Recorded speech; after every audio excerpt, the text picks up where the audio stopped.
right, today we're doing a deep dive investigation into a project that's got a lot of people talking, for better and for worse, DEXRXP.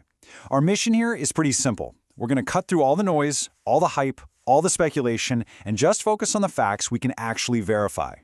Look, this project had a ton of hype, a massive promotional push, a really successful pre-sale, and they built up a big community around it. But since then, well, the communication has gotten kind of weird. So the big question we're trying to answer today is, what is really going on with the XRP? Let's dig in. So first things first, let's understand the vision. Every crypto project starts with a big promise, right? And DEXRP's was definitely ambitious. They wanted to build a whole new generation of decentralized exchange and do it right on the XRP ledger. Okay, so according to their own white paper, DEXRP isn't trying to be just another run-of-the-mill DEX. Their big idea is to create a hybrid. They want to merge the automated liquidity pools you see in AMMs with the classic order book system that traders know and love. The goal? To get the best of both worlds and to build it all on the XRP ledger, which is famous for being super fast and having low fees. Now this is where it gets really interesting, because you can see how they're trying to stand out. Their main selling point is this unique hybrid model. By using the XRP ledger, they're promising crazy fast speeds and super low fees, which, are two of the biggest headaches in DeFi. And get this, look at their target audience. They're not just going after retail traders like us, they're aiming for institutional money too. That is a very bold move. So that's the dream, that's the promise. But a promise on a white paper is one thing, and actually building it is another. So now let's switch gears and do a reality check. Let's examine the hard evidence that we can actually see for ourselves today. This timeline really tells the story, doesn't it? During the pre-sale phase, things were buzzing. There was tons of promotion, a lot of community engagement, everything looked great. Then you have the token generation event, the TGE, when the DXP token officially came into existence. But right after that, in this post-TGE phase, things got quiet, really quiet. And that's the exact moment when the community was expecting more updates, not less. So you gotta ask, why the radio silence? Well, one theory that's been making the rounds in the community points to a potential piece of US law called the Clarity Act. The thinking is that maybe the team is just laying low, waiting for the regulatory dust to settle. Okay, but let's be crystal clear on this. The Clarity Act is a real thing, but it's just a proposal. It is not the law of the land. And here's the most important part. There is absolutely zero official confirmation from the DEXRP team themselves that this act has anything to do with their timeline. So for now, this is purely community speculation. It is not a fact stated by the team.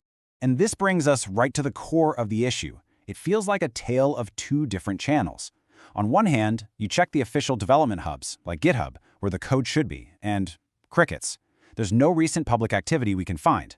That means we, the public, can't independently verify their progress. But on the other hand, you look at their social media, and they are active. The problem is, the posts are often just hype and marketing, without the detailed, technical substance that would actually build real confidence. And this quote just hits the nail on the head. Being visible on Instagram and X is fine for marketing, I guess, but it is a terrible substitute for transparent, verifiable development. When the official channels go silent, that vacuum gets filled instantly with rumors and misinformation, and that chaos doesn't help anybody. So when you put all this evidence together, how are you supposed to make sense of it all? This is where we have to be smart and start separating out the different kinds of risks we're looking at. Yeah, it is absolutely essential to know the difference here. You've got market risks, things like crypto bear markets, global economic weirdness, and changing regulations. That stuff affects pretty much everyone in crypto. But then you have project risks, and these are specific only to DEXRP. Things like, can the team actually deliver on their promises? What's with the lack of transparency? Why is communication so limited? And right now, it's those project-specific risks that are raising the biggest red flags for a lot of people. Based on everything we're seeing, this project could go down two very different paths from here. In the positive scenario, the team starts communicating again, transparency gets way better, they launch a platform that actually works, and it lives up to the hype. But there's also the negative scenario, where the delays just keep piling up, communication stays poor, and all the trust they built up during the pre-sale just completely evaporates.